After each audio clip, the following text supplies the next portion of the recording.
En Bolivie, il se passe des choses intéressantes, voire importantes. D'abord, pour la première fois de l'histoire de ce pays, c'est un Indien, Aymara Evo Morales, qui est président de la République, ce qui a des conséquences en termes de nationalisme économique. Et puis Morales a annoncé que la Bolivie détiendrait le plus grand gisement de lithium d'Amérique latine, voire au monde, ce qui évidemment suscite l'intérêt international. Eh bien aujourd'hui, je vais vous raconter la fable du lithium et de la Bolivie. La Bolivie est en Amérique du Sud. Sa capitale administrative, La Paz, juste à la frontière du Pérou, est à 3600 mètres d'altitude.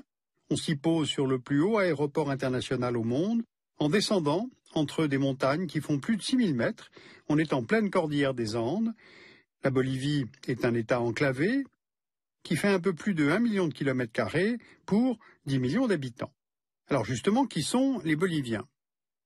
Les Boliviens sont à 70% d'origine indienne, répartis en 40 groupes ethno-linguistiques, et parmi les plus importants, il y a les Aymara, qui vivent sur l'altiplano, les Quechua, sur le plateau bolivien, les Guarani, dans le sud et l'est du pays.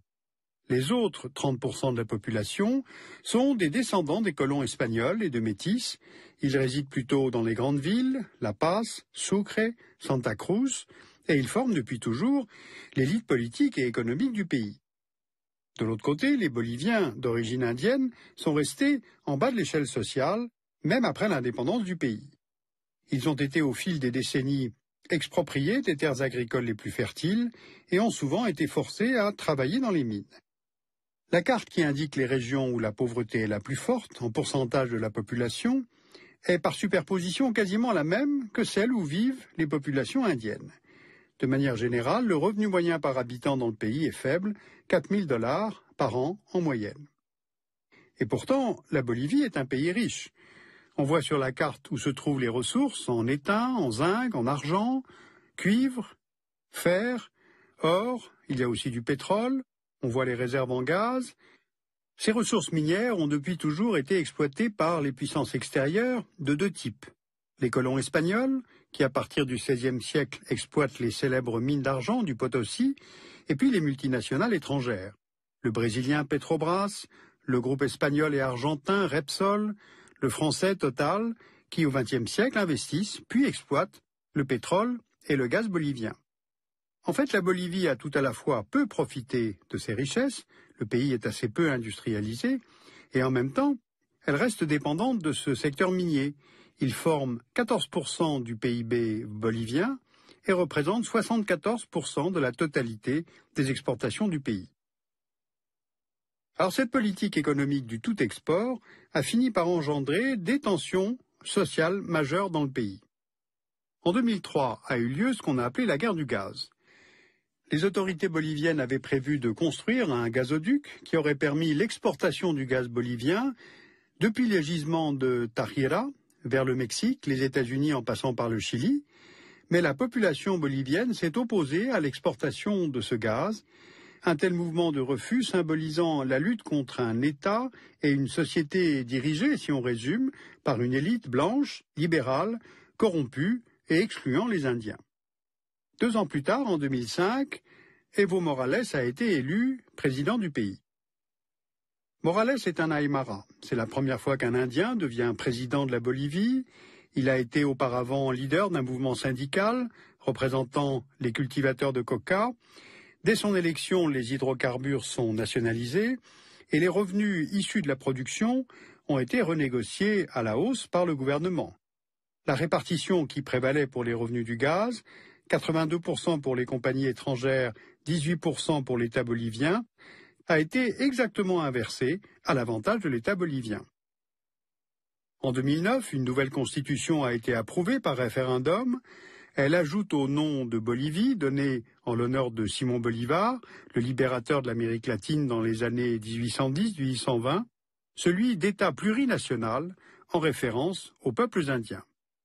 La Constitution établit que la terre-mère, la Pachamama, a des droits sacrés et que les ressources naturelles sont la propriété du peuple bolivien, administré par l'État. Alors ces éléments permettent de comprendre dans quel contexte arrive l'annonce faite par Morales, indiquant que la Bolivie posséderait le plus gros gisement de lithium au monde dans le Salar d'Uyuni. Alors pourquoi est-ce que c'est important? Et qu'est-ce que c'est que le lithium exactement? Le lithium est un métal alcalin mou, employé dans la composition de matériaux comme le verre et la céramique, les lubrifiants, les alliages à base d'aluminium utilisés dans l'aéronautique, dans la pharmacologie aussi. Mais ce qui vous parlera peut-être plus, c'est que transformé en carbonate de lithium, il se trouve dans les batteries de nos appareils photo, de nos ordinateurs et de plus en plus dans nos téléphones portables. Or, entre 2003 et 2010, le nombre de téléphones portables vendus a été multiplié par 3 dans le monde, celui des ordinateurs portables par 6, et idem pour le prix. Le prix à la tonne de carbonate de lithium produit au Chili est passé de 1 500 $ en 2003 à 4 200 $ en 2010. Pourquoi une telle demande de lithium? Eh bien parce que la forte intensité énergétique du lithium et le fait qu'il soit le plus léger de tous les éléments solides font du lithium l'un des métaux les plus recherchés pour les technologies de pointe. L'avenir est sans doute prometteur car il suffit de 3 kg de lithium pour fabriquer une batterie permettant de faire rouler une voiture pendant 160 km entre 2 recharges, et ce, pendant 5 ans.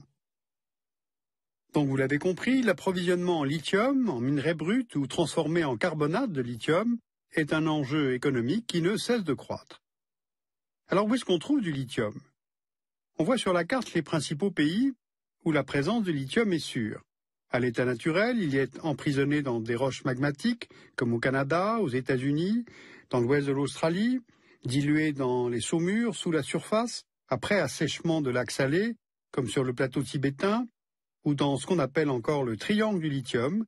On voit sur la carte qu'il se trouve entre le Salar de Hombre Muerto en Argentine, le Salar d'Atacama au Chili, et troisième pointe, le Salar d'Uyuni, donc en Bolivie. D'après le US Geological Survey, qui publie des données annuelles sur tous les minerais, il y aurait 33 millions de tonnes de lithium disponibles dans le monde. C'est là une quantité suffisante pour répondre à la demande actuelle de lithium.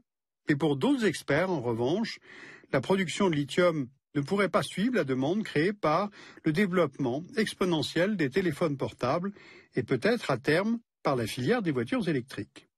Voilà donc le marché qui est à la fois opaque et en croissance, dans lequel vient se positionner le Salar d'Uyuni. Rapprochons-nous. Le Salar d'Uyuni est un lac salé, asséché, situé sur l'altiplano bolivien à 3650 mètres de haut, d'une étendue de 12 500 km². Il est utilisé par les habitants de la région pour l'extraction du sel. C'est aussi une destination touristique, attirant quelques 75 000 touristes par an, qui viennent là pour la beauté et la pureté incroyable de la lumière. Et maintenant, on apprend que la compagnie minière bolivienne, Comibol, disposerait avec le Salar de 100 à 140 millions de tonnes de lithium, le pays devenant ainsi la future Arabie saoudite du lithium. Alors, est-ce que ces chiffres sont fiables? Pour le US Geological Survey, les ressources boliviennes en fait seraient 10 fois moins importantes, soit quelques 9 millions de tonnes. En tout cas, Morales veut éveiller l'intérêt des investisseurs étrangers et faire jouer la concurrence. Et cette stratégie fonctionne, car dès l'annonce des réserves potentielles du Salar, des groupes français, japonais, coréens ont fait des offres au gouvernement bolivien pour l'exploitation et l'exportation du lithium. Et puis d'autres États aussi, le Brésil, la Russie, la Chine, l'Iran, qui viennent également se rapprocher du gouvernement bolivien. Mais cette fois, Morales dicte les termes du marché. La Bolivie garderait le contrôle pour développer une filière industrielle avec extraction du minerai pur, fabrication du carbonate de lithium, construction des batteries au lithium, voire construction des voitures roulant avec ces batteries. Les entreprises étrangères ne devant en principe rester que investisseurs et partenaires techniques. Or, nous sommes maintenant 4 ans après l'annonce du Salar d'Uyuni, et la production du lithium n'a pas commencé en Bolivie. En novembre 2009, à Rio Grande, en bordure du Salar, une usine pilote a été inaugurée. Elle devait tester les échantillons de saumure provenant de différents endroits du Salar pour commencer la production industrielle de carbonate de lithium fin 2011. Début 2012, on ne voit rien. Plusieurs éléments, en effet, feraient obstacle. La qualité du lithium contenu dans le gisement lui-même serait moins bonne que celle des sites déjà exploités, au Chili, en Argentine. D'autres gisements de lithium ont été découverts ailleurs dans le monde, entre les États mexicains de San Luis Potosí et celui de Zacatecas. Une compagnie minière mexicaine aurait découvert un gisement de lithium plus abondant encore que celui d'Uyuni. Et en Afghanistan, le US Geological Survey a révélé l'existence d'importants gisements miniers dans ce pays, dont du lithium. Donc en résumé, on peut avoir à l'esprit tout à la fois l'augmentation constante de la demande d'objets mobiles connectés, le pic pétrolier actuel ou dans un proche avenir, la nécessité d'avoir des véhicules propres pour réduire les émissions de gaz à effet de serre. Tout cela promet à un bel avenir l'exploitation du lithium. Sauf qu'il y a plusieurs contradictions que je voulais faire apparaître. Les véhicules électriques sont une partie de la solution, mais l'exploitation industrielle du lithium est lui-même très polluant.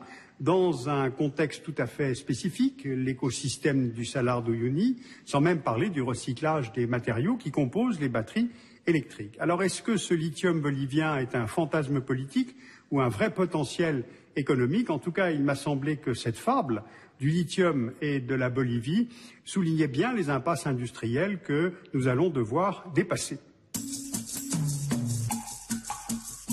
Vous pouvez lire le livre de Serge Anderlin, La voiture électrique sauvera-t-elle le monde, édité au Seuil en 2012. Et sur le site du Dessous des cartes, arte.tv, vous pouvez revoir cette émission pendant une semaine, donc arte.tv.